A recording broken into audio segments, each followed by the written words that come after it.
Good evening. My name is Tonio Burgos. I am the chair of the Harbor Conservancy of the National Parks. The Harbor Conservancy of the National Parks oversees a lot of our federal monuments, with the exception of the Statue of Liberty and Ellis Island. They have their own conservancies, but it's within our region. Within our region, we have amazing monuments, including this crown jewel called Federal Hall. This evening, I'm joined by two board members of our board of directors, former Congressman Steve Israel. Come on, Steve. And my dear friend, and one of the great former Republican state chairs of the state of New York, Ed Cox. You see, like the former members of Congress, our board is a bipartisan board made up of people from both political parties and from all walks of life, because that's what New York represented when we formed this great nation. You know, you're in a building that is not the original Federal Hall. The original Federal Hall was a wooden building that basically lasted through 1812 and then was demolished. It was serving as the city hall of what was then New York. Ironically, in 2024, New York, as a unified city, as a founded city, will be 400 years old.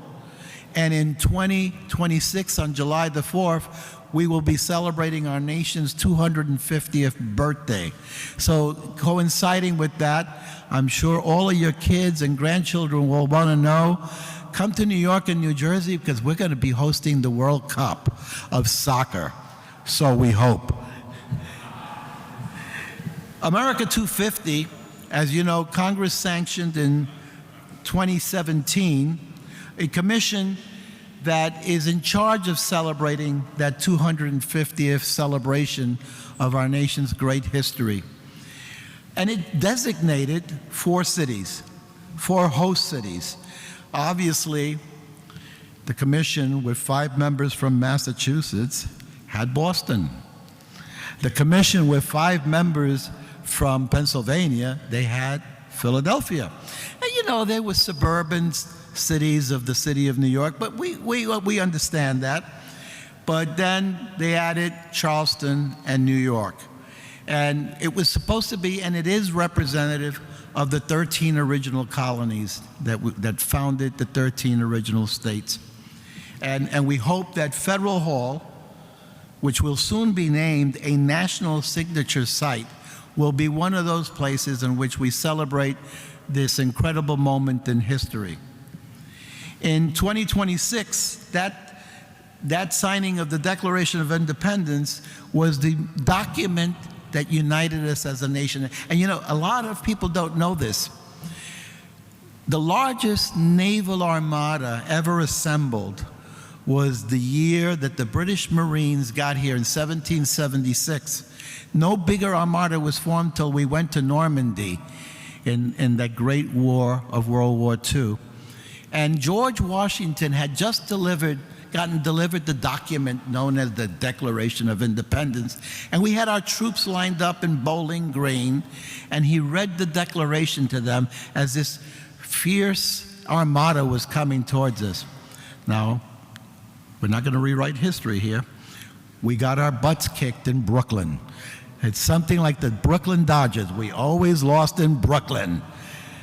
But Washington, recovered, and the rest of that history is well familiar to you. You know, this part of town, as we call it, Peg Leg Stuyvesant was our first governor when the Dutch got here. And Peg Leg Stuyvesant built a wall. They called it the Stockade. Now down there it's called Wall Street. And later on, a guy by the name of Alexander Hamilton figured it out, that he'd give up this city being the national capital city so we could be the city of capital. That worked out pretty good, right, Steve? Especially for your members from out of state and all around the country. We end up being the city of capital all the time. But in 1765, a full decade before the first shots were fired at Lexington and Concord, this place was the site where the colonies convened the Stamp Act. People forget, 10 years before that happened in Lexington and Concord. And so much more throughout that period. I will say to you that this building represents so much of that history. You know, George Washington actually lived down the block, right by where the Museum of the American Indian sits, and Thomas Jefferson lived on Maiden Lane with these Adams guys. They lived all together on Maiden Lane. By the way, New York City has a couple of Adams too. The mayor of the city of New York is Eric Adams, and the city council president of New York is Adrian Adams, so deja vu for those of us who remember the other Adams. But George Washington, when he gave his amazing first inaugural address, before he gave it, he went to his friend James Madison, and he said, I want you to take a look at what I'm writing here. And he did. And he said, you cannot deliver this address. I said, why? Because you cannot stand there and hold the 13 states together by saying slavery must come to an end, or by talking about anti-Semitism and talking about a strong executive government. We just defeated a king, for God's sake. Why would you say that? He rewrote the speech. It was down to some 30 some odd pages. And then Madison and Monroe together wrote the response to the speech. Now that's the way it should work, right, guys and gals that served in Congress? You should write the response to the State of the Union. But what happened in that very moment, they then had this Congress meet here in 1789. It was the most prolific Congress of the time, since that time. It passed the Bill of Rights and many other landmark pieces of legislation. And the first lobbyist, I'm a lobbyist, I'm not ashamed of that. The first lobbyist was Ben Franklin. And he was retained by the Quakers to lobby against slavery in this very same building. He didn't do very well. But the thought of our flawed country, we have a great country, so we're going to celebrate the flaws and the good in 250-year celebration. But you know, we're honored to have you here, the former members of Congress. Pete, where's Pete? I don't see Pete. Oh, he's working. Pete, thank you again for the leadership you've shown in bringing, this is the second time. The last time we were together, before a pandemic, we had a debate here. Ed will remember it. It was a debate on impeachment matters, and it was quite a spirited debate, right, Ed? And we had some former members involved as well as the organization supporting it. And I thank you and all of you for supporting what we do here at Federal Hall by being here. Now, I have a great honor of introducing a great author, Fergus Bortenwich. He's written extensively. He'll know more than I'll ever know. I just, fly by the wheel, but he'll know for real because he wrote Congress at War. Think about this for a second, how Republican reformers fought the Civil War, defied Lincoln, ended slavery, and remade America. And by the way, for a dime, we built the Continental Railroad. And that's a hell of an infrastructure project. America's great debate, the Henry Clay, Stephen Douglas, and the compromise that preserved the Union. Washington, the making of American capital. By the way, does everybody know that George Washington distilled whiskey in Mount Vernon? It's $127 a bottle if you're interested. Tonight, though, we will certainly hear about those books and the first Congress and how James Madison and George Washington and all those extraordinary men, there were no women, there were no people of color, there were no Native Americans, but men that founded a document, created a nation that is ever growing. He will share the unheralded place of first. So I give you with great honor and respect, Fergus Bortenwich. Fergus, come on up. Thank you, Tom. Thank you.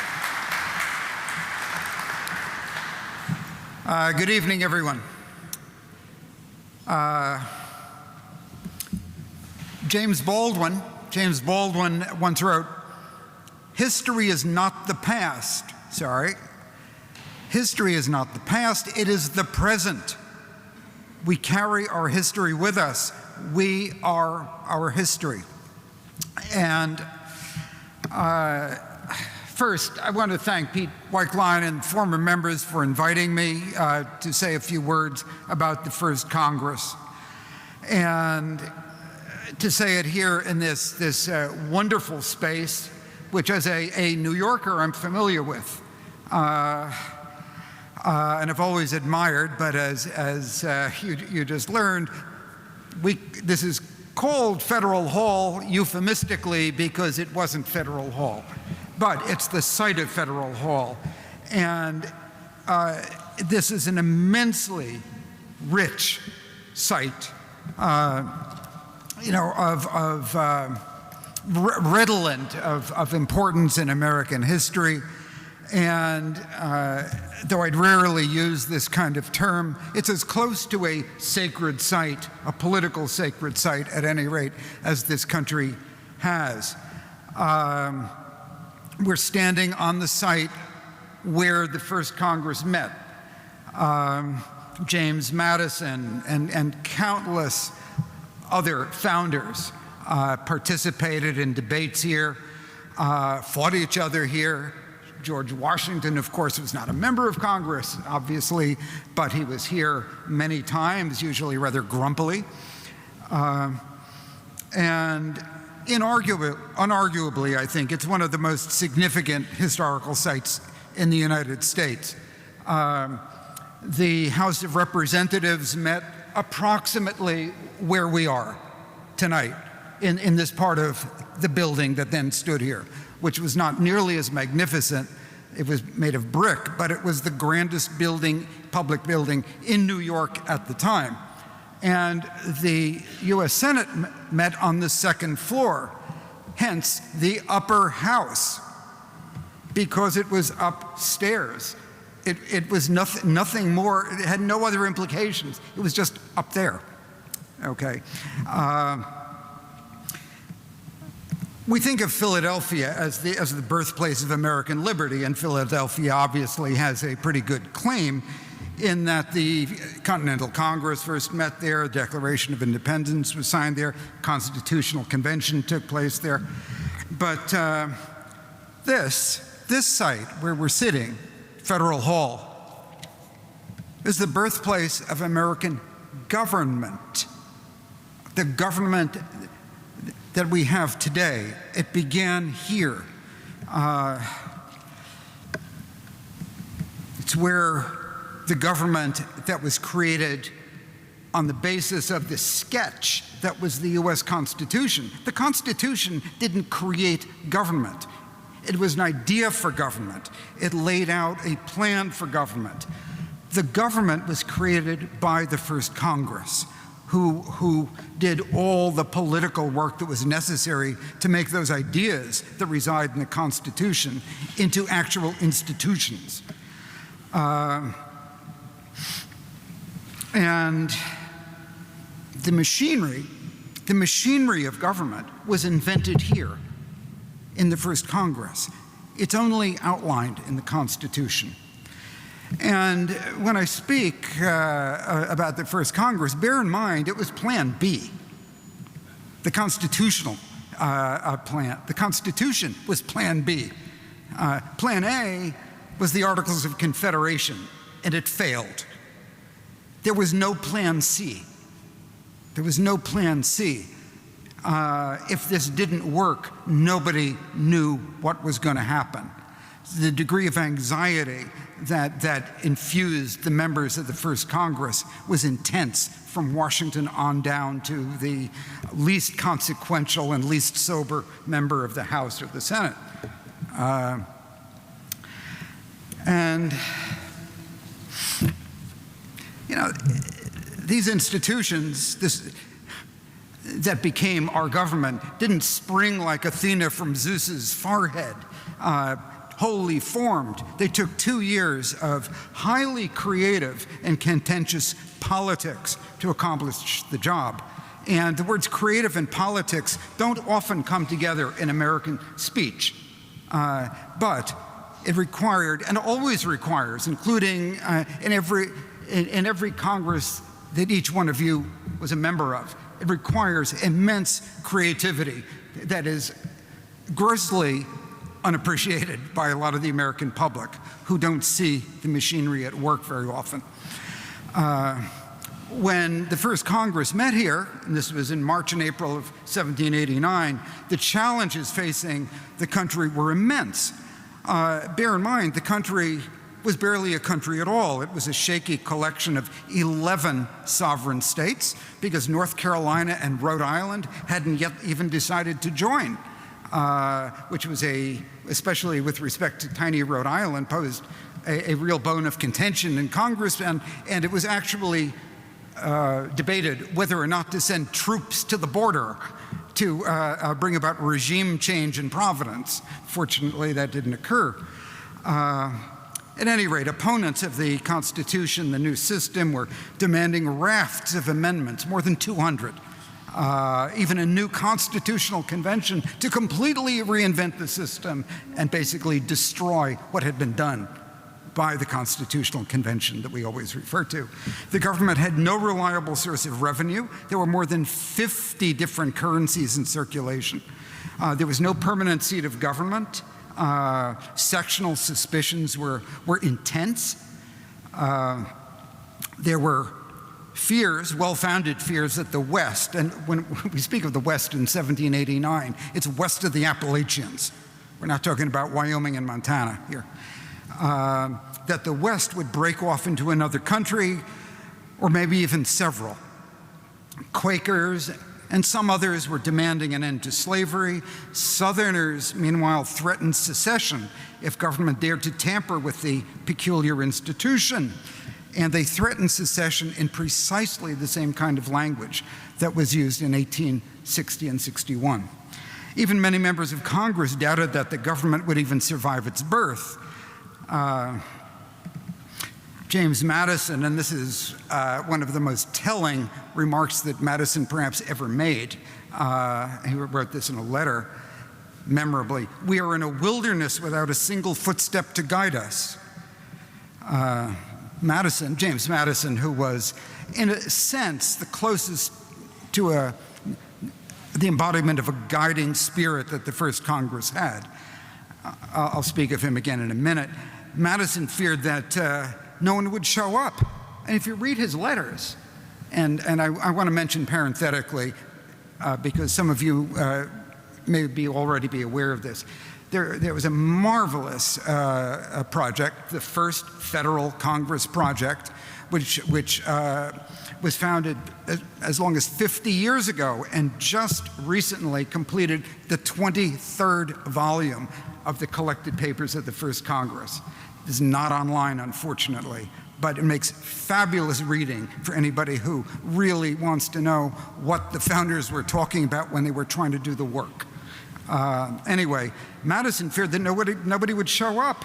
There wouldn't even be a quorum, and his letters from that period the man was in ill health to begin with, and you read his letters, you feel he's on the brink of collapse, that it was all going to be a fizzle at the start. And one by one, they kind of trickle in from here and there, and Madison's firing off these letters, begging his friends in Virginia or New Hampshire, please come. If you don't come, there's no government.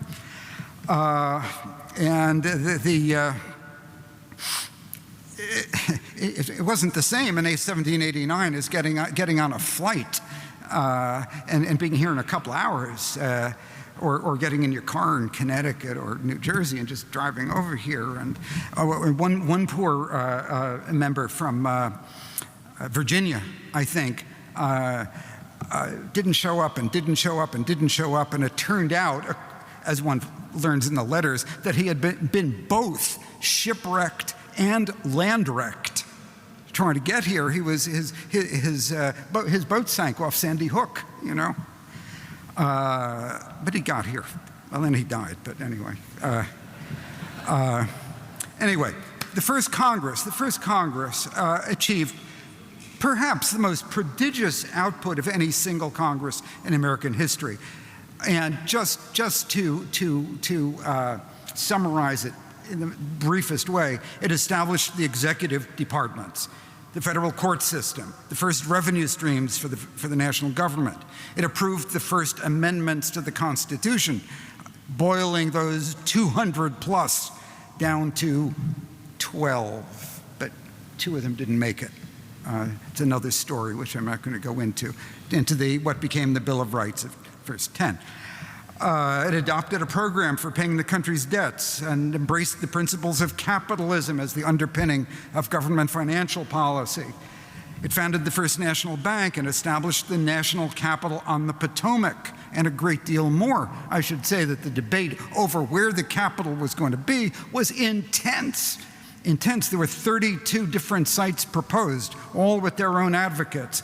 And as I said earlier, as a native New Yorker, my favorite was the South Bronx. It was the Mott Haven in what's now the South Bronx. Spectacular setting, but didn't make it either. Didn't make the cut.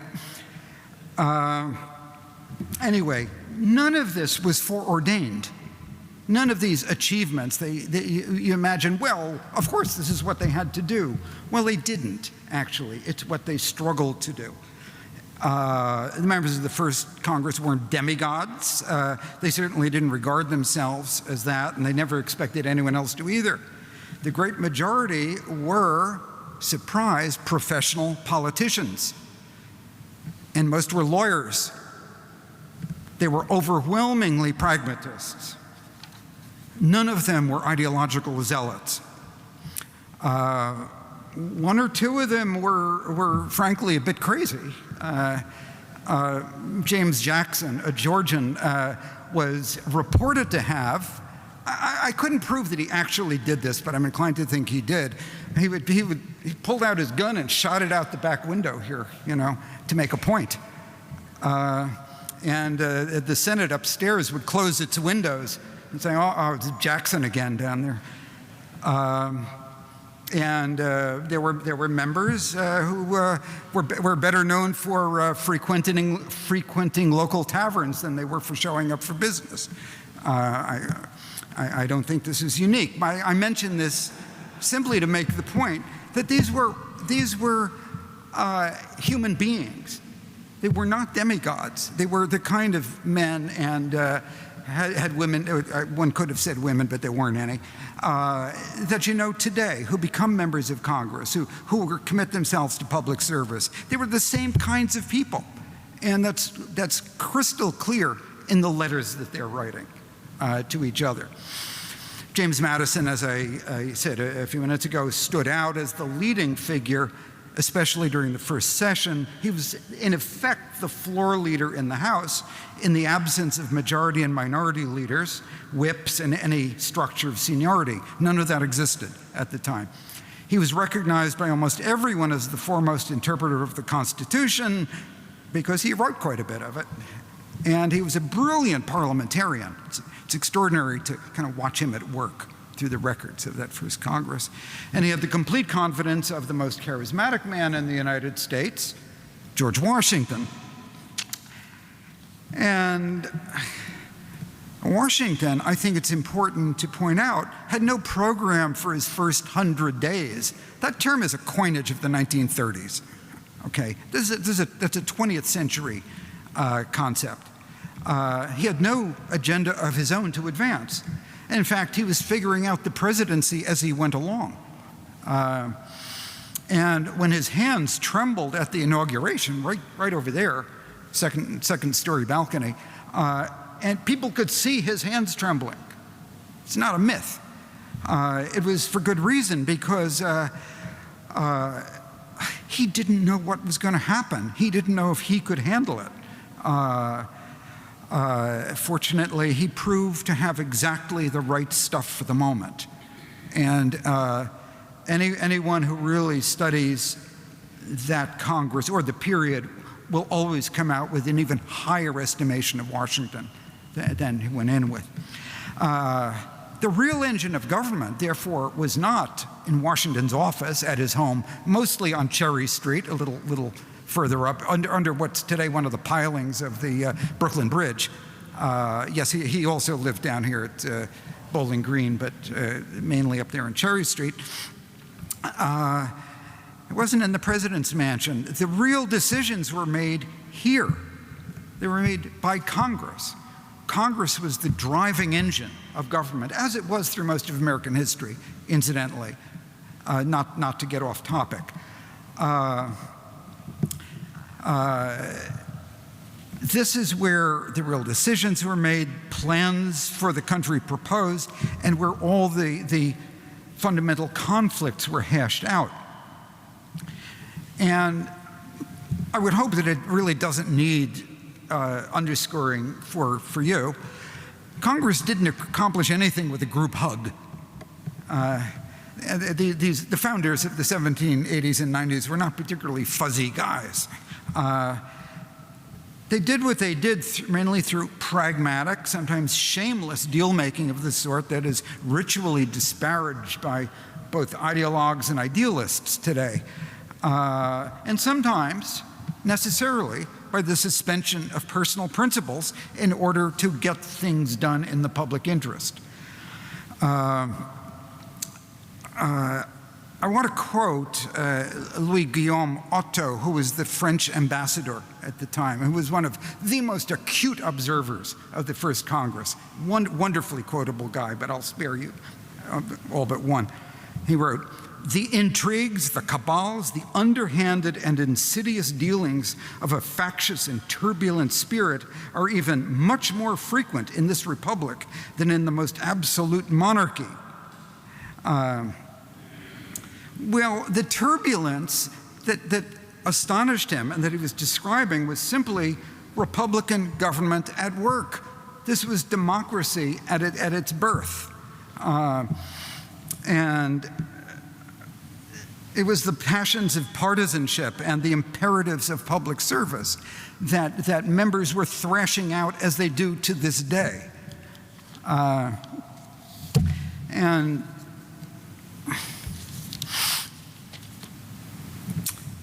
members differed. Members differed on all kinds of issues. No, it wasn't a giant group hug that went on for 2 years. They differed on slavery, centralized government, regional interests, taxation, the powers of the president, but they were determined to make the government succeed. Yes, they were afraid to fail. They knew that failure would mean catastrophe. There was no plan C, but they rose. And these are great men. They were extraordinary because of what they did. In there, as human beings, they were ordinary. They were like people we all know, especially whom we know in politics. And they rose to the urgency of the time. And they believed in politics as a tool for national survival. I'm going to reiterate that because it's one of the crucial things to take away from what the founders were thinking and doing. They believed in politics as a tool for national survival. Politics, with all its messiness and all its conflict and all its frustrations and all its disappointments, but they believed in it as a tool of survival. After all, the right to be political was what they fought the Revolutionary War for. They fought to put politics into government, not to take politics out of government, which certain people in our society today imagine would make government better. It's not the kind of government we want, however, one without politics. And they were determined to create a government that would endure. Again, this was not a foregone conclusion. They knew what they had was imperfect.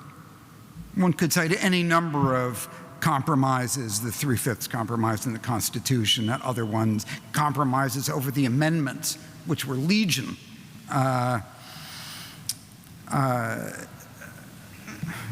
Part of the nature of compromise, I think there's a fantasy, a kind of popular fantasy about compromise, that you compromise, in the end everybody kind of gets what he wants or what they want.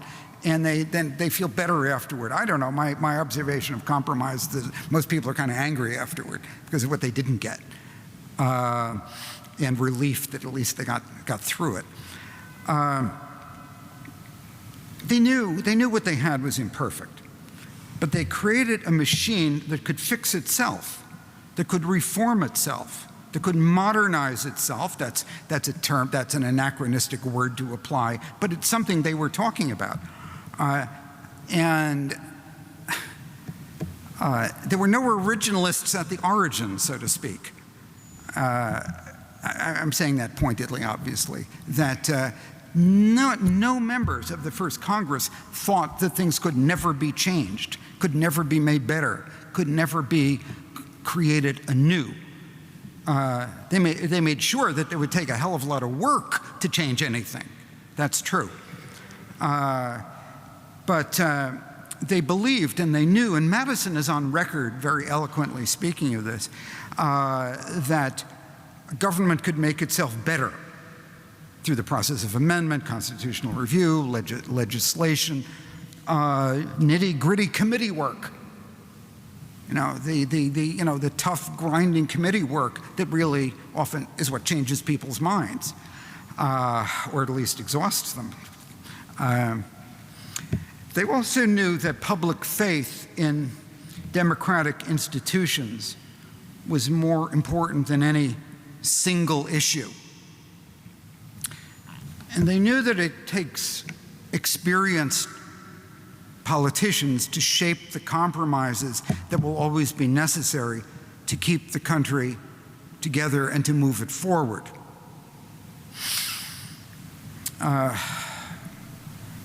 They believed that they had created a system that the public would trust and had to trust.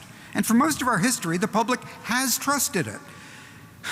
For most of our history. And I have to say that as an observer, the plummeting confidence in American institutions, and particularly in Congress, in recent years, has appalled me. I find it extremely depressing and distressing as an historian. The last figure that I had, it may not be the same, this is from a few years ago, that as few as 8% of the American public had a positive opinion of Congress. 8%, I mean, it's nobody. Those are people who marked the wrong box, you know? And, you know, look, Americans have always scoffed at politicians. Americans have always mocked their politicians. It's called free speech. But the collapse of faith in the institutions is something new. You do not find this earlier in American history. You didn't find it a generation ago. Approval of Congress a couple of generations ago was very high. Not everybody. Everybody complained. But I'm sure others here would know the figures, 50, 60, 70%, as a matter of course. 8%? 8%? This is a catastrophe. It's a crisis. It's a crisis. We can't afford this. Democracy can't afford it. January 6th is an event that also demonstrates a collapse of confidence. Yes, obviously in Congress, given what happened that particular day. My wife and I were watching the hearings today, and I mean, frankly, I could have wept, you know. I know what happened. I was watching the news that day, that you had American citizens out there who thought they were patriots, who claimed to be patriots, assaulting one of the fundamental, and arguably perhaps the most fundamental institution of our government. We can't afford it. We can't afford it. Now, even the staunchest anti-federalists, whom I didn't digress into talking about, the Federalists were, of course, those John Adams, Alexander Hamilton, others who who were the most forceful advocates of the new constitutional system. Anti-federalists were those who didn't like it very much. Notable among them, Elbridge Gerry, who gave us the generally mispronounced term gerrymandering, same guy, congressman from Massachusetts, very eloquent, very interesting man, but who was a leader in the first Congress of the critics of the new system. Even the staunchest anti-federalists resigned themselves to outcomes that they had fiercely resisted. I'm going to quote Patrick Henry. It's one of my favorite quotes from the entire period. Patrick Henry was an anti-federalist. He hated the system. He had argued against it. He'd campaigned against it. But this is what he said. Although the form of government into which my countrymen determined to place themselves had my enmity, yet as we are one and all embarked, it is natural to care for the crazy machine so long as we are out of sight of a port to refit. He was the loudest critic of the constitutional system. He wrote that to his protege, another anti-federalist, James Monroe, at the close of the first Congress. So we're always out of sight of a port in politics, in American politics. We're always going forward, not quite knowing how it's going to work out, except that the going's going to be kind of tough politically. And it's true that the great machine, this great machine of government that we've been bequeathed, may seem crazy at times, maybe most times. It will never work perfectly, but we can always make it better. And I think the former members, this wonderful organization, which I'm a great fan of, has an important role to play in the struggle to restore confidence in government through the many means that were even just discussed a little earlier this evening, and that you've all committed yourselves to, and to re-educate, but do much more than re-educate Americans, including journalists who, frankly, it seems to me too often, I come out of journalism, by the way, originally, too often seem to lack a thorough education in civics or what the process of government actually is. But to re-educate even the thinking American public about what government is, what Congress is, how it works. It isn't a big group hug. It isn't always fun and ever perhaps fun and entertaining. It's a challenge. It's hard. The ship is always at sea and out of port. But the crew is much better and more capable than much of the public gives you credit for. So with that, let me just say thank you for giving me a few minutes to talk about my favorite subject. Thank you. Thanks. Yeah, thank you very much. I really appreciate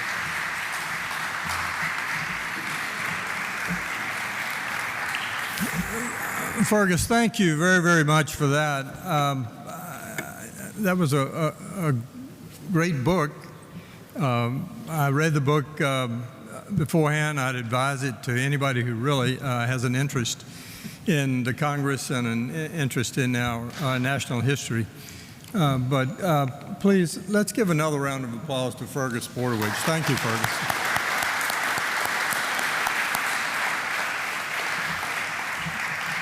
So, my name is L.F. Payne. I was elected about an hour ago in a board meeting to be the president of the former members of Congress.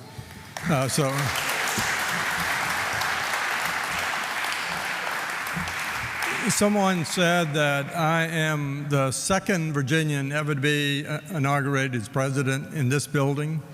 The first was George Washington in 1789.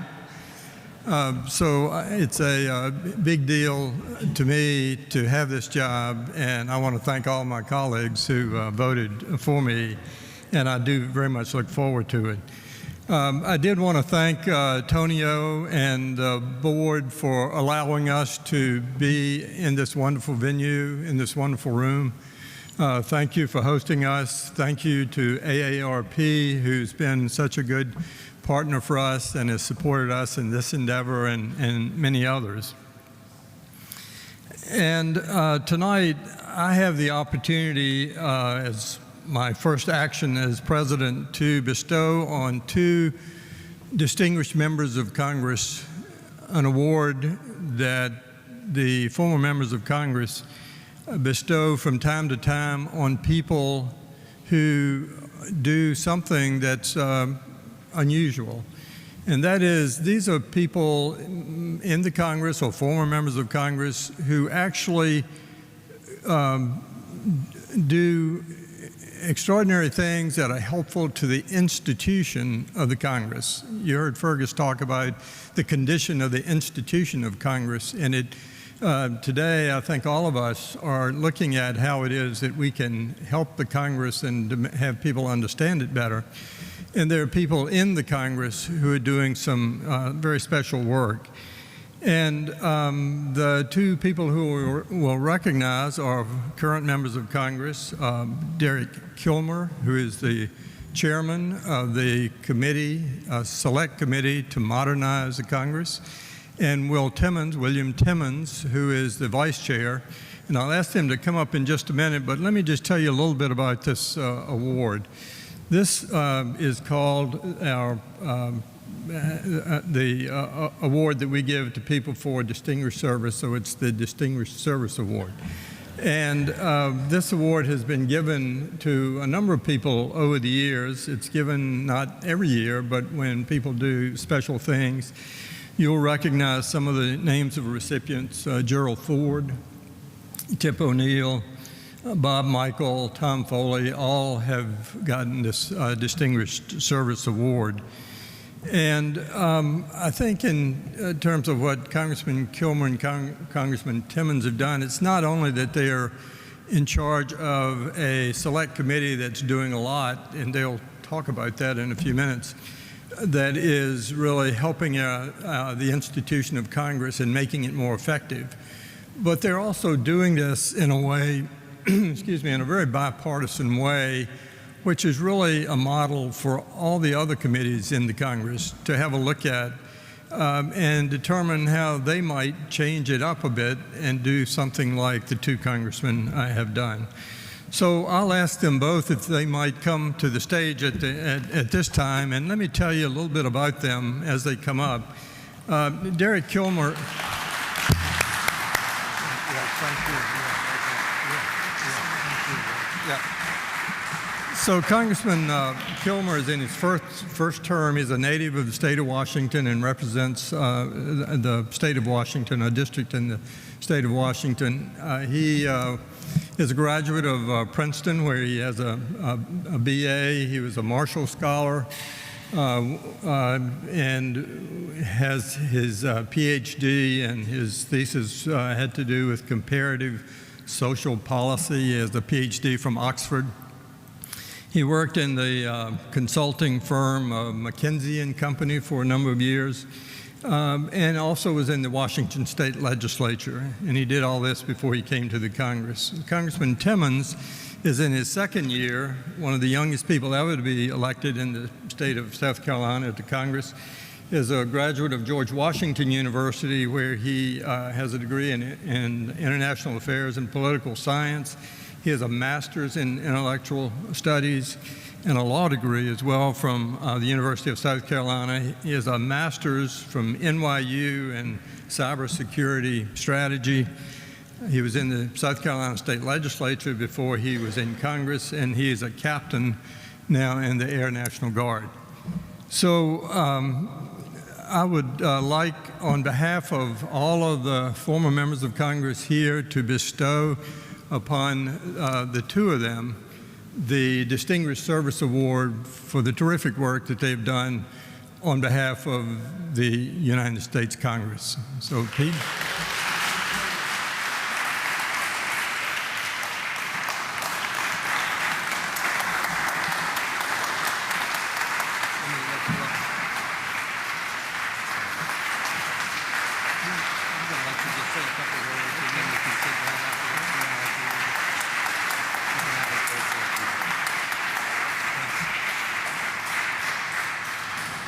So, Derrick, on behalf of the former members of Congress, we have the Distinguished Service Award, and we also have the book that you were just hearing Fergus talk about, Fergus Bortenwich book, which he has inscribed for you for this occasion. And so thank you. It's in there somewhere. I know it's not. But thank you very much, and thank you so much for all the good work you're doing on behalf of the Congress. Thank you. You want me to say a few words? Yeah, if you want to say a few words. Then Okay. He asked me to say a few words. I'm excited both about the really big plate, but also the book. After hearing the author talk, actually, hearing Fergus talk about the first Congress has absolutely changed what I was going to say. And I say that first just with gratitude to each of you for being here and for the kind recognition, but perhaps more importantly for caring about the institution in which you all served.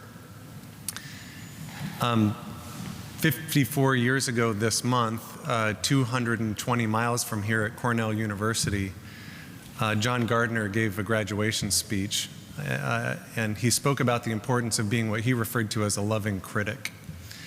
He said that for an institution to improve, a true steward of an institution needs to be a loving critic of it.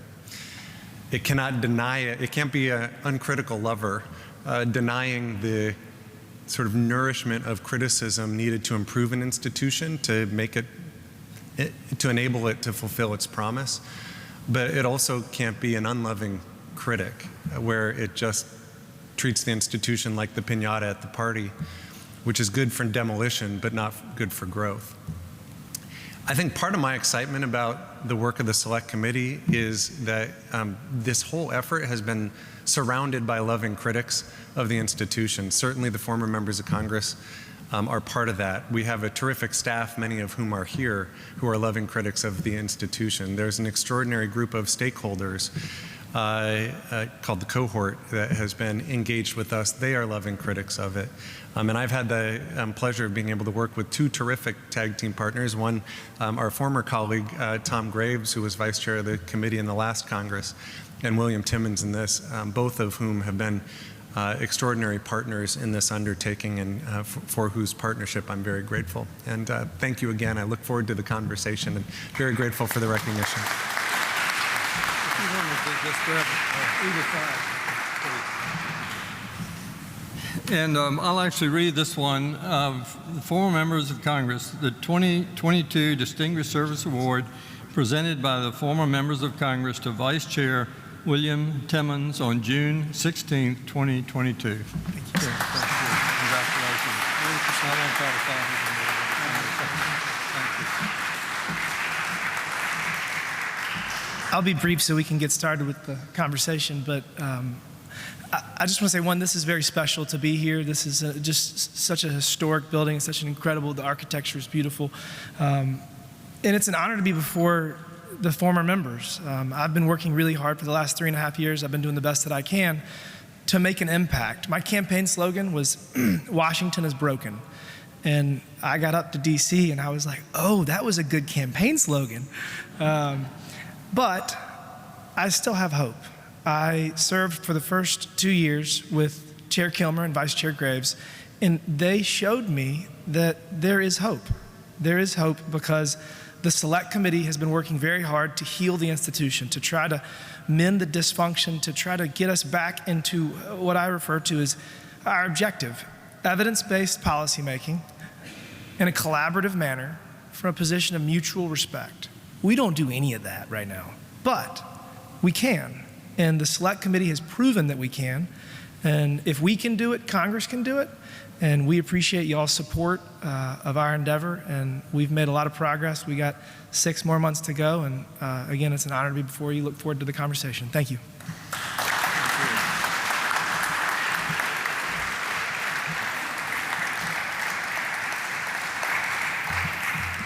So in order to facilitate this conversation, we're so fortunate to have with us the senior political analyst and anchor from CNN, John Avlon.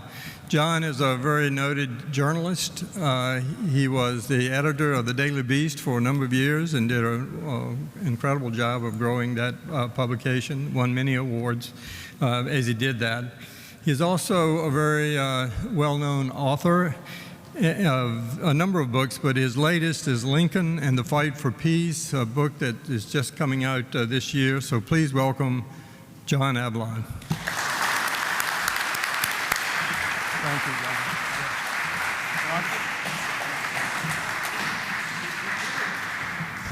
Well, it's an honor to be with you all. I feel like, they put me between you all, like I'd had to, really keep you guys apart, but this is a real friendship, and that's one of the fun we're going to have. I do want to welcome you all formally to Federal Hall, and all of you. I see a lot of familiar faces, Steve Israel and Barbara Comstock, and, Fergus. By the way, I love Fergus's book. I used it as research for a book I did on George Washington's farewell address. And, this is really a civic space. This is a sacred civic space. It's birthplace of the Bill of Rights. George Washington stood and took the oath here. Lower Manhattan is actually one of the most historic and patriotic places you could possibly be. And so I recall when, Ted Cruz once said dismissively about New York values. I think a walk around Lower Manhattan, it reminds us how much of the history we share here and how we can commune with it daily. So welcome, and I want to ask you about what Fergus talked about. How does it feel as current members of Congress to be in the sacred space where the first Congress served on a day where we've had hearings about January 6th? What does that inspire in you? Why don't you go, sir? Sure, thank you. It really is special to be here. I have never been here before. This is my first time. And to be here with Chair Kilmer and all the former members, it's just very special. We have a huge burden as members of Congress. I fear for the future of our country. We have neglected so many problems for so long, whether it's debt and deficit spending, whether it's immigration. I have very strong concerns about our current state of national security. You can continue the list. Healthcare. If we can't find a way to work together to solve these big challenges that have been facing us for years and decades, we're not going to have a country. We need to find a way to address these problems. And I think so many people in Congress often let the perfect be the enemy of the good and want to win at all costs. And that's not what the men that gathered here 200 plus years ago did. They had a common purpose and they found a way to accomplish their objective. And that is, that's what we got to find a way forward as well in D.C. Amen, Congressman. Well, I should have begun with you, Chairman, but I know you'll forgive me in the spirit of this event. What do you say to that? We just heard Fergus say that the founders weren't these extraordinary titans, and yet it's hard to serve in an institution where they really nailed it in terms of the founding of our country, the founding of the institution. The vision that they showed is extraordinary. I mean, it really is extraordinary. And the work that our committee is doing is now trying to improve upon, now 230 or so odd years later, trying to improve upon that institution.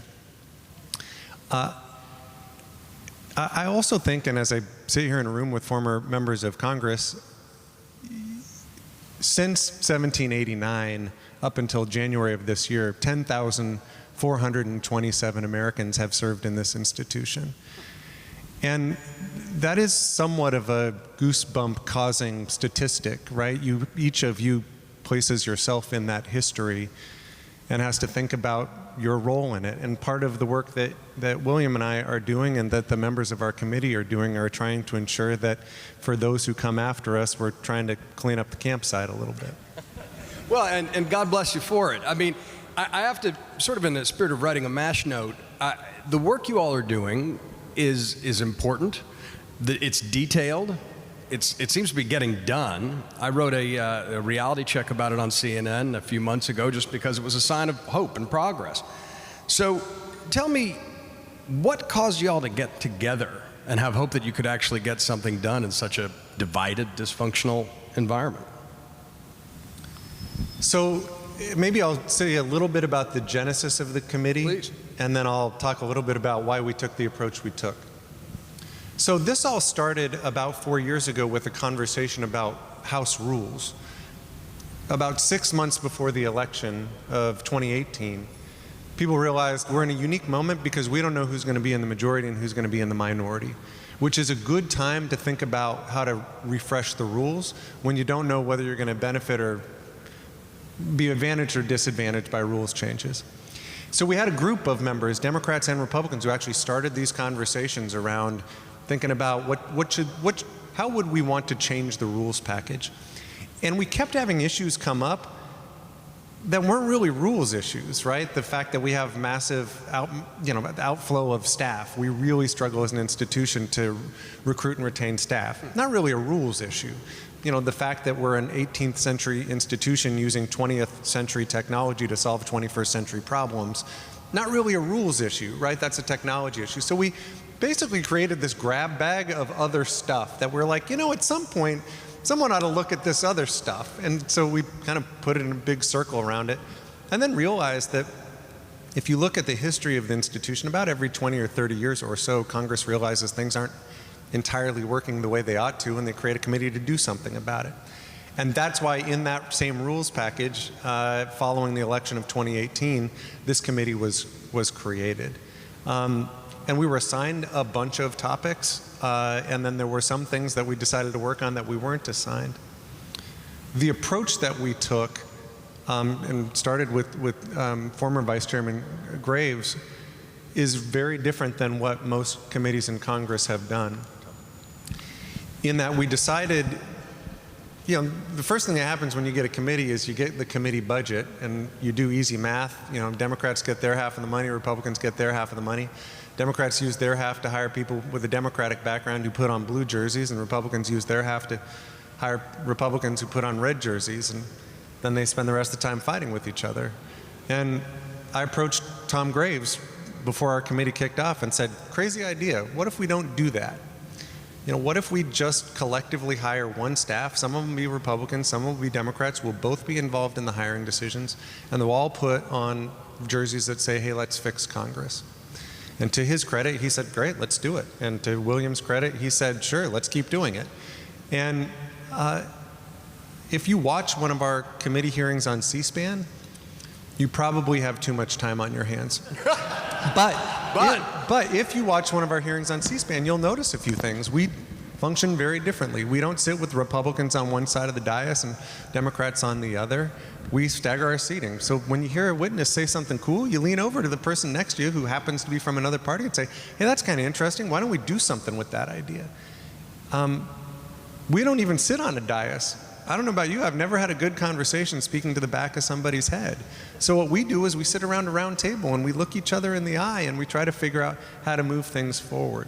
And that's not cosmetic, right? That's actually driven some of the outcomes that our committee's been able to come up with. I mean, can all committees start functioning that way? That sounds so breathtakingly common sense. It's country over party. So, Congressman Timmons, tell me about the ways you've been able to find consensus and some of the reforms that you're most proud of, because I know there's a list of 100, and some of them are small and some of them are big, but all of them are important. So the three areas, well, after being on the committee for 3.5 years, the three areas that I think are most important are time, which is the calendar, the schedule, floor votes. We don't have enough time in Congress, and any 10 minutes we can get here or there, it just adds up and it's exponential. Incentive structures, and I don't need to tell the former members that oftentimes the incentive structures in Congress are not designed to facilitate the best results. And last is relationship building. We do not do enough. It's not intentional. We need to be more intentional about building relationships because we have to engage in policy making with one another, and if you don't know the person, you're more inclined to be mean to them and tell them their idea is stupid. But at the end of the day, you're probably going to agree with them on the next thing, and you're going to want to work with them then. And if you have offended them in your previous encounter, they're going to write you off. It's over. So We made a recommendation last Congress regarding time. You need to travel less, work more. Obviously, in 2019, we only were in DC for 65 full days. 65 full days. That's pre-pandemic. I got to go back to 2019 because it's pre-pandemic. And we traveled 66 days. And you all know that fly-in day, when you have a bed check vote at 6:30, that doesn't count. And when you fly out at 11 o'clock on fly-out day, that doesn't count as a work day. So then you have 2 days most of the time where all your committees and subcommittees are trying to jam it in, and you got floor votes, and it just messes everything up. And everybody still needs to fundraise and have conference and caucus. We need to be in DC more because that will then allow us to hopefully build relationships. I have built some of my closest relationships through this committee. I have worked with Derrick, with Ed Perlmutter, with Dean Phillips, Emmanuel Cleaver, Nikema Williams, all of my friends on a number of issues. We have not, our principles are intact. We have not in one way sacrificed principle, but if we agree on something, we should work together, and we've had results, and that's how it's supposed to be. And the other thing, this job is very challenging. All of the time issue, the travel issue, away from your family, a lot of people yell at you. It's been very difficult. I will say, when I got into Congress, I had a full head of hair. I looked like Tom Graves. It was incredible. 3 years later, here it is. Thanks. But again, as I said earlier, You own a yoga studio too. You should be pretty I have chill, right? I have a CrossFit gym and a yoga studio. But again, this committee gives me hope. It gives me hope because we have shown that we can do our job, and we have. Our goal is to spread our message and to show people that you can work together and get things done and not sacrifice your principles. So, There's so many false choices that are presented. And look, the American people do have a sense that things are divided and dysfunctional. But before we get to that, drill down on a couple more specific successes, because there's a list of 100 things y'all wanted to get done. How many have you gotten done so far? Yeah, so our committee so far has passed 142 recommendations. 2/3 of them have either been implemented or are on the path toward implementation. We made a very conscious choice as a committee. At the beginning of each Congress, our committee has done a bipartisan planning retreat. We actually brought in someone from the Library of Congress in each instance to talk about the history of these reform committees. And you listen to these historians talk about, in the failed effort of this year, and you're like, well, I don't want to be one of those. And one of the key takeaways was the committees that had the most success really focused on implementation. So as an example, let me give an example of some of the things that we've gotten across the finish line. So I think and I think certainly most of the former members of Congress who are here will agree, a lot of the success and progress made in the institution is a consequence of the capacity of staff. We really rely on having capable people who are able to solve problems for the American people. And yet the institution really struggles to recruit and retain and have diverse staff. So among the recommendations that we've made have been, one, to try to boost capacity, make sure that we're doing a better job of providing adequate compensation and benefits to staff, which just in this last spending bill, you saw office budgets get a decent boost so that the institution could better compensate its team members. That's not for us, that's for the American people, because in the absence of that, what you've seen is about a 3-year tenure among congressional staff. So every time someone develops expertise, they hit the road. Hopefully this will help hang on to people better. Beyond that, also the professional development, both of staff and of members. I had never been, until I got to Congress, in an institution that didn't have any professional development opportunities. With the exception of freshman orientation, there was nothing. And so one of our recommendations was one, to build out a staff academy that provided professional development opportunities for staff members. That has happened, and they've just kicked off a member academy to start providing members of Congress with professional development opportunities. In a nonpartisan way, right? In a nonpartisan way, absolutely. So that's one area. I think I'll mention two others. I think there's been real concern about the degree to which Congress, as the first branch of government, Article 1 under the Constitution, has devolved power to the executive branch. And so one of the things that we worked on was trying to, in the budget and appropriations process, restore the power of the purse, including the ability of members of Congress to direct spending towards specific projects and efforts in their district.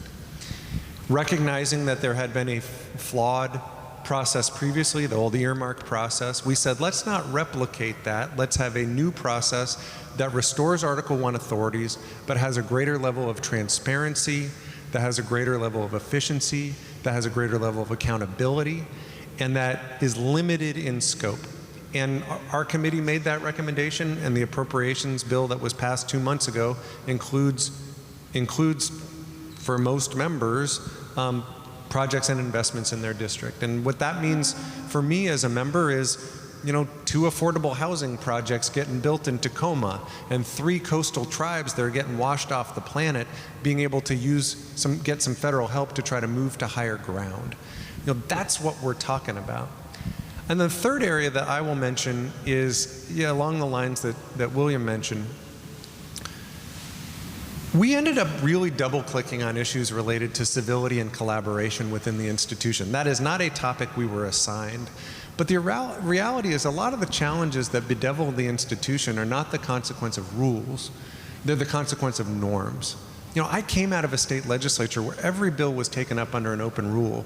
And I can count maybe 5, maybe 6 times where that was abused, where someone used those rules for political point scoring. Now imagine that in Congress. It's almost laughable to think that it would be limited in that way. And yet, that's not a rules issue, that's a norms issue. You don't have a rule that says don't be a jerk.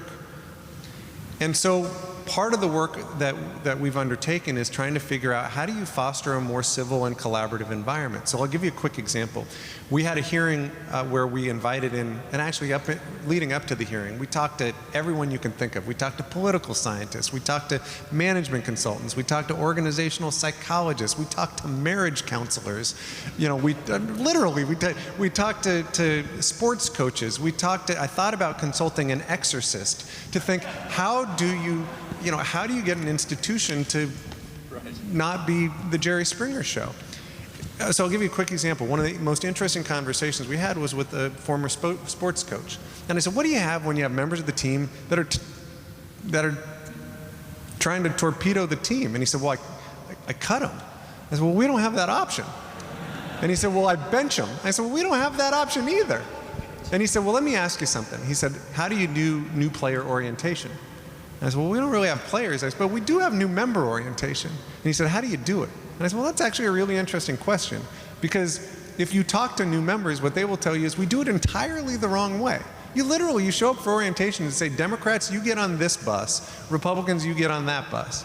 Most of the orientation process is an exercise in keeping the two parties apart. So one of our recommendations that has been implemented is stop doing that. Right? That seems so simple, but it is, I think, really important. It's hugely important, and I think most Americans would be shocked to hear that orientation was as partisan divided as it is. Look, most people, certainly every time I talk to an ex-member of Congress, they always eventually get to the place where they say, we need more constructive compromise. And by implication, some of them say, and I wish I'd done that a little bit more when I was in office. And I know that's how people feel when they're running. They may have their own partisan, arguments, and certainly went into primary, and I know South Carolina, but, and I say that with affection, my folks live in the 1st District.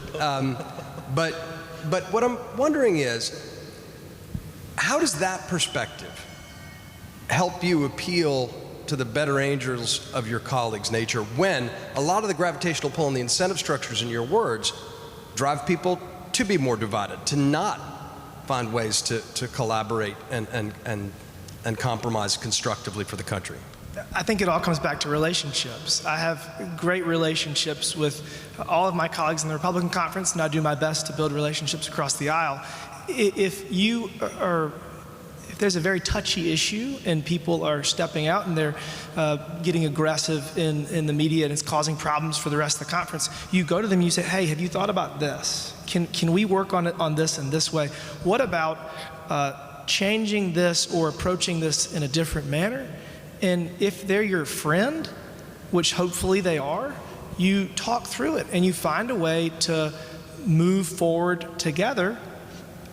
But you at least have that conversation, and I have seen it moderate people's approach to different issues. Because again, it's really easy to say mean things about somebody or their idea, and unfortunately the current environment kind of facilitates it and rewards it. And that goes back to an issue of the media and of the transition of really journalism because of technology, and it's just a completely different world than it was 20, 30 years ago. So I think it all comes back to relationships and being able to communicate with somebody from a position of mutual respect to try to find common ground to move the ball forward. That's what we have been focused on getting Congress to do for the last 3.5 years. We've made a lot of progress, and I think that we have more work to do, and I'm optimistic. There's always going to be more work to do on the civility front, for sure. I mean, I'm wondering, by the way, if you want to solve some of that stuff, algorithm reform, people, please, this cycle, it can be done. That'll change some of the incentive structure, certainly around social media. What's still on your to-do list this Congress? What do you think you can get done? More.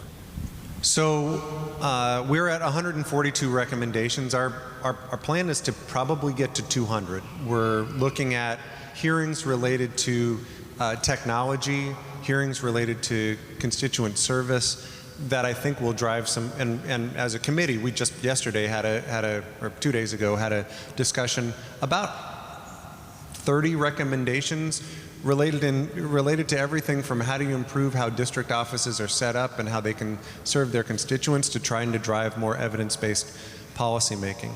So some of the work in the next 6 months will be pushing out some additional recommendations.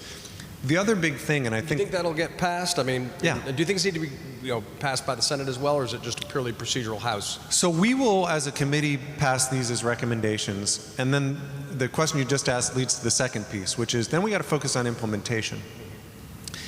And part of the next 6 months is going to be focused on implementation, and part of the next 2 years probably is going to be focused on implementation. And if you think about the stuff that we've proposed, implementation looks different depending upon the recommendation. Some of this can be dealt with through the legislative branch appropriations bill.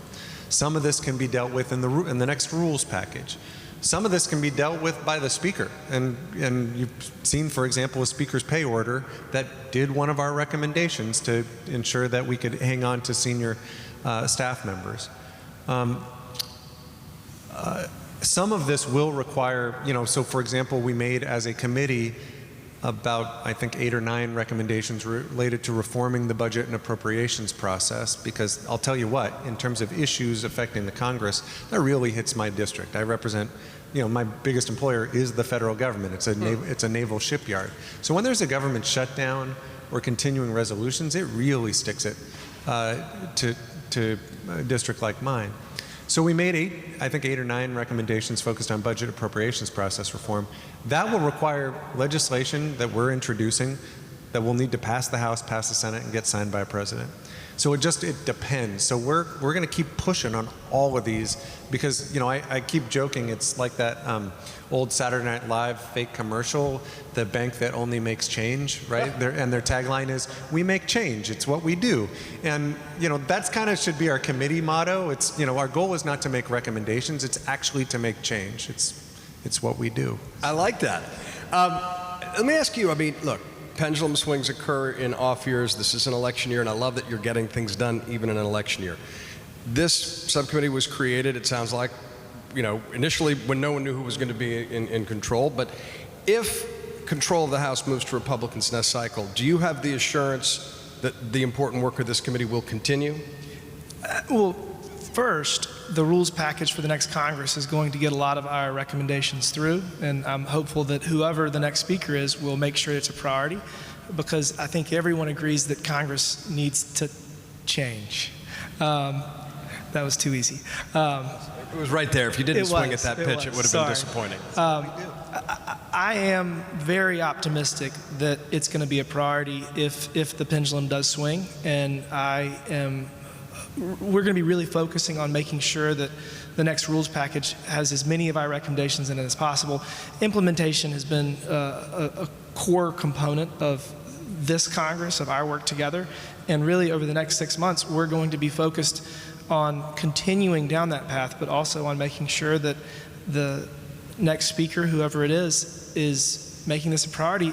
And the question then becomes what happens after that, and I think that's an important discussion. We've kind of agreed that it could be a subcommittee on House administration and try to let someone else continue the implementation process and monitor to make sure this does not fall on deaf ears. But I'm, no matter what happens next Congress, I'm optimistic that the two of us will continue to work on getting these recommendations implemented. I just don't know any other subcommittee that can point to more than 100 items they were able to get done together on behalf of the American people. So that's a record of success I don't see why anyone would mess with. Let me stick with you for a second, because I saw that you got a master's degree in cybersecurity, which is very cool, from NYU. I wonder, part of modernization is technology. We've discussed that. What do you think about needs to be updated with regards to cybersecurity in Congress? Everything? That is an acceptable answer. It's really challenging. We have a lot of octogenarians that don't really understand, technology. Series and of cell tubes. phones. Yes. Yeah. So the Senate's way worse. But we've made a lot of strides. One of the big things that I'm focused on right now is we're trying to create it's essentially a program that deconflicts committee and subcommittee schedules to allow most members serve on an average of 5.5 committees or subcommittees, and when they're overlapping, you're just running around. And so nobody in Congress defends their ideas. They don't have to. Most of the time when you're in committee, you do your 5 minutes of theater and then you leave, and nobody asks you questions. You just kind of pontificate about whatever your meaning of life is and then run away. So you need to have to sit there and listen to other people's ideas, and you have to defend your ideas. When I was in the state Senate in South Carolina, it didn't take long when somebody proposed an idea for the rest of the room to be like, that's a bad idea, or that's a good idea. But we don't do that. We don't have debate. We don't have an exchange of ideas. We don't learn from a different perspective. And I'm hopeful that if you're in the chair for that debate, for that dialogue, that at some point you're like, I never thought of it. I never thought of it that way. That makes a little sense. How do I reconcile my preconceived position on this with what they just said that makes sense? And I want to double down on that in the time we have left, because it goes back to, I think, the big picture of what's confronting Congress. People feel that Congress is divided and dysfunctional, and your subcommittee is a positive counterexample of that. And it leads them to be cynical about democracy at a time when democracy is being challenged around the world. And being here in a place where, as Fergus points out, with first Congress didn't have political parties. Their people represented their conscience, their constituents, but they didn't have political parties, and they got a lot done.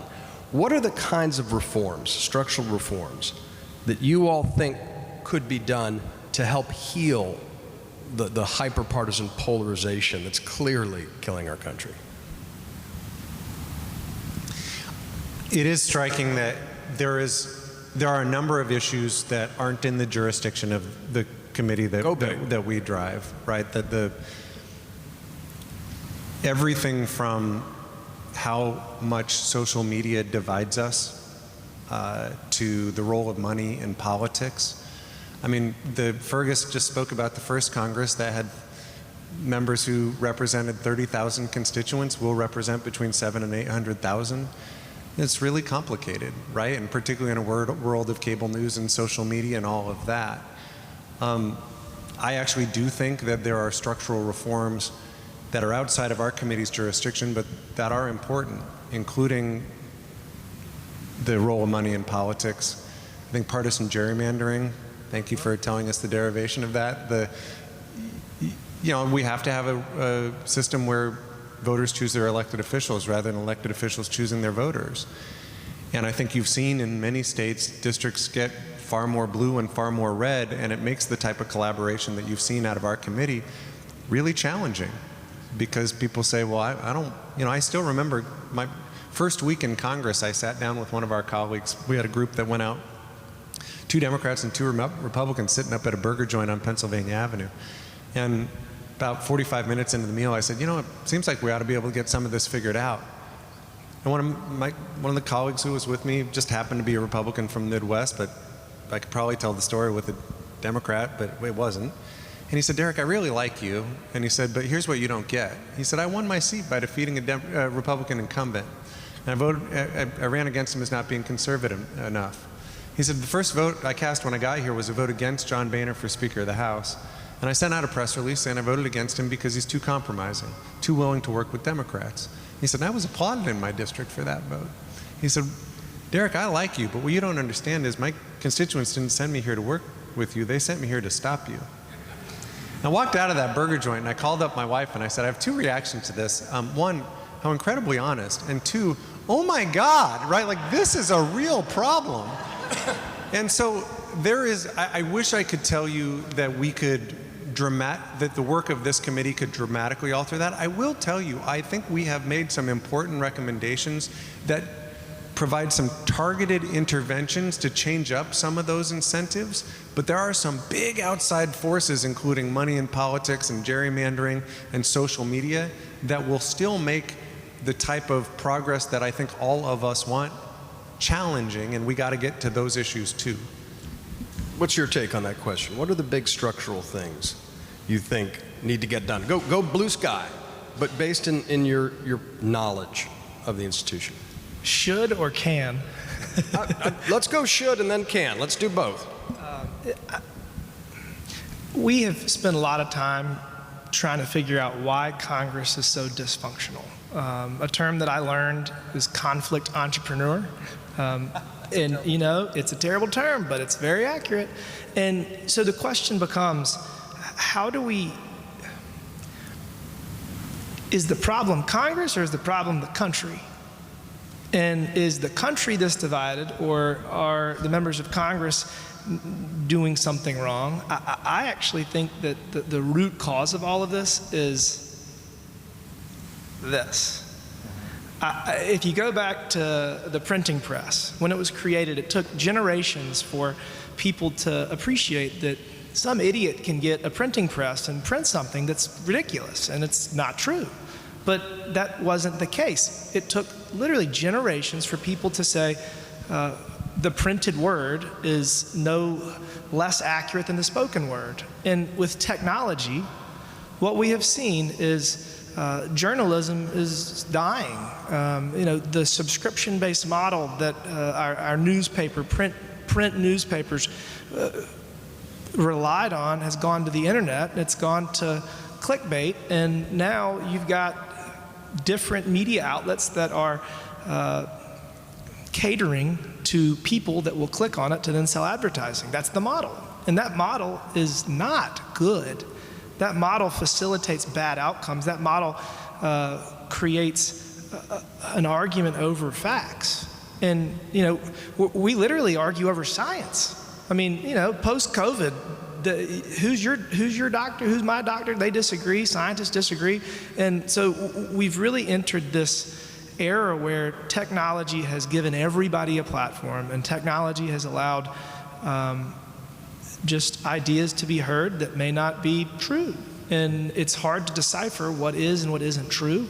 And until we can grow past the challenges associated with technology, the challenges associated with people being able to say something on social media to me that they would never say at church or in the grocery store, that didn't happen 30, 40 years ago. We were a different culture. So we've got to get better at managing technology and at managing the new normal of human interaction. Well, look, I just because you're talking about technology, first of all, if there were algorithm reforms, that could actually incentivize better behavior and better conversations. These are macroeconomic things, but there are laws and bills in place that could address that, and should. Keeping in mind that, by the way, there were partisan newspapers in the founders' time too, so that's not a new thing. But you mentioned the debate over facts and science and evidence-based, and I know that's passionate to you. And so I want to ask you about this. Given that today was the third day of the hearing, and given that you voted, like 147 of your colleagues, not to certify the vote, I wonder, was that about constituent pressure? Was that about peer pressure? Or was that about real belief on your part? Sure. So this is an extremely complicated issue. I've written a 7-page essential legal opinion on it. It took me forever. I wrote it myself. If you look at the history of the vote to certify or not certify, and then if you look at what happened in the last presidential election, whether we should have that vote is one conversation, but given the history of the vote in previous Congresses and given the facts, circumstances that were present in the last presidential election, I mean, Chairman Thompson voted against certifying Bush, Raskin voted against certifying Trump. So, I mean, but at very small levels. But those did exist. But again, if you read the Ninth Circuit opinion for Arizona, which I voted against certifying, the dissenting opinion said that thousands, if not tens of thousands of people were allowed to vote that should not have been allowed to vote because a federal judge overturned the duly elected representatives and senators in the Arizona General Assembly. So, like, is that voter fraud? I mean, if you vote and you weren't legally entitled to vote, I don't know what else you call that. So that's more than enough to justify the certificate, not to certify. And then you have the question of Pennsylvania, which we could go on for hours. And then in Georgia, you have the consent decree that's not legal. And if you look at the opinion, Justice Thomas, when the Supreme Court did not take up the Pennsylvania case, he said, what is going to stop this from happening again if we don't do anything about it? And I'll end with this, because this is probably the strongest argument. The Supreme Court only ruled on the merits on one case for the last presidential election. Very few people even talk about this. For South Carolina, a federal judge who almost became a Supreme Court justice, Judge Childs, overruled the recently passed COVID-friendly voting laws in the state of South Carolina. And it went back and forth, and then the Supreme Court unanimously overturned her. So the laws that were enacted that allowed people to vote, that changed the voting laws because of COVID, would have been overturned had they this is now my argument, they would have likely been overturned had they gotten to the Supreme Court prior to the election. After the election, there's nothing they can do. So that's the issue. And like when I see people say the big lie, it's just so complicated, and Trump oversimplified it into stop the steal, and my colleagues across the aisle have simplified it into the big lie. It's in the middle. Well, look, I want to, we've had these hearings, and certainly I think you recognize that all the Republican, Trump administration folks testify that the president wasn't telling the truth. You're making a different point, and you clearly believe it sincerely still. So I guess here's the bigger question, beyond all that, to both of you. Given that that's such a fundamental divide about facts that goes to the heart of our democracy and the peaceful transition of power, which is relevant in this room, if you sincerely believe that and you sincerely don't, on that particular issue, you clearly have a great relationship and have gotten a lot done together. That's the hopeful thing. How do you think we as a country and you and colleagues can get past that? I would argue that we've actually never, this country hasn't had legitimate dialogue, legitimate debate about the sides. We're taking the extreme position of the left and of the right. I mean, look, stop the steal is an incredibly oversimplification of an extremely complex legal argument that justifies Republicans voting not to certify election results from Arizona and Pennsylvania. And the big lie is also an oversimplification of Trump's oversimplification. So we need to engage in evidence-based policymaking in a collaborative manner from a position of mutual respect. That's what we're supposed to do, and we're not doing a very good job of that. So how do we do that? I mean, everyone would agree with those three things. How do you think, just given the time, and you know, what's your prescription for how we can grow past this as a country and you as an institution? Let me talk about one thing specific to our committee and one thing not specific, and one thing general to our country. Specific to our committee, listen, this was hard. I mean, for those of you who served in the institution, this was a fracture and created more tension in an already tense institution. We did something on our committee. I mentioned we had a bipartisan planning retreat. The start of our planning retreat was 3 hours in which we brought in someone with expertise in conflict resolution, and we just talked about it.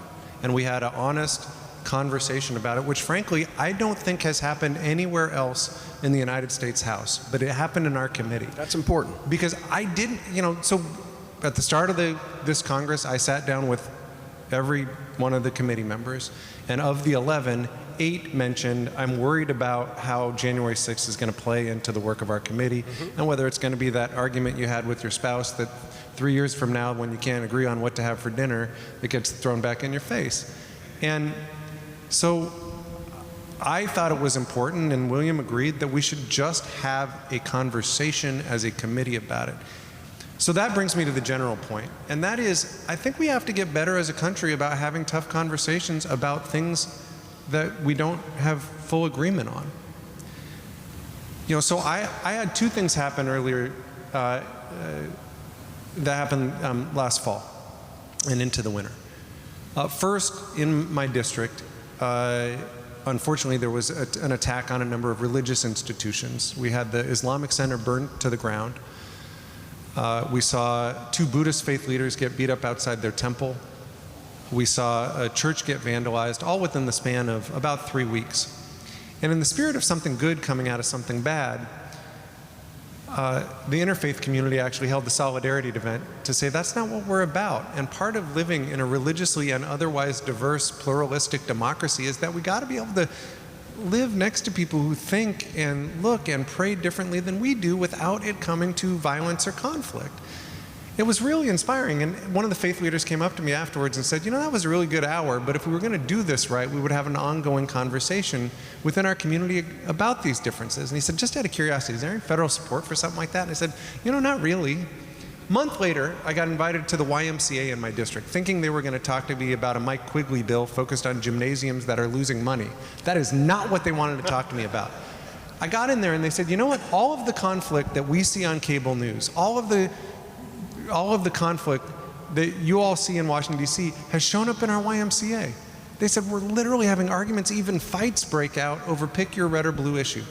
They said it's become so bad we can't ignore it anymore, so we've actually hired a consultant. They're training our staff, training our board in conflict resolution. We're actually going to start hosting some events to get people to talk across their differences, to actually have dialogue about tough conversations. They said, just out of curiosity, is there any federal support for something like that? And I said, you know, not really. And then, because we chair this committee, the National Academy of Arts and Sciences just did a report at the end of last year called Our Common Purpose about refreshing American democracy. Chapter 4 of it is focused on what they call civic bridge building. And it points out that the United States currently spends tens of millions of dollars trying to foster social cohesion and build civic bridges as a means of strengthening democracy in other countries. But we don't do it here. And so we have introduced a bill, 10 Democrats, I'm the lead sponsor, 10 Republicans, William's one of the sponsors, that says let's actually provide some support to these hyper-local efforts, the YMCA, the interfaith group, that are trying to do the right thing, to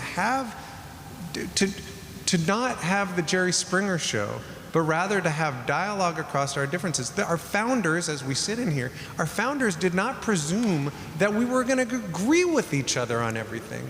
They knew we wouldn't, but they presumed we would be able to live together. And I think we've got to work at that, and the federal government has got to support that as we work to build a more perfect union.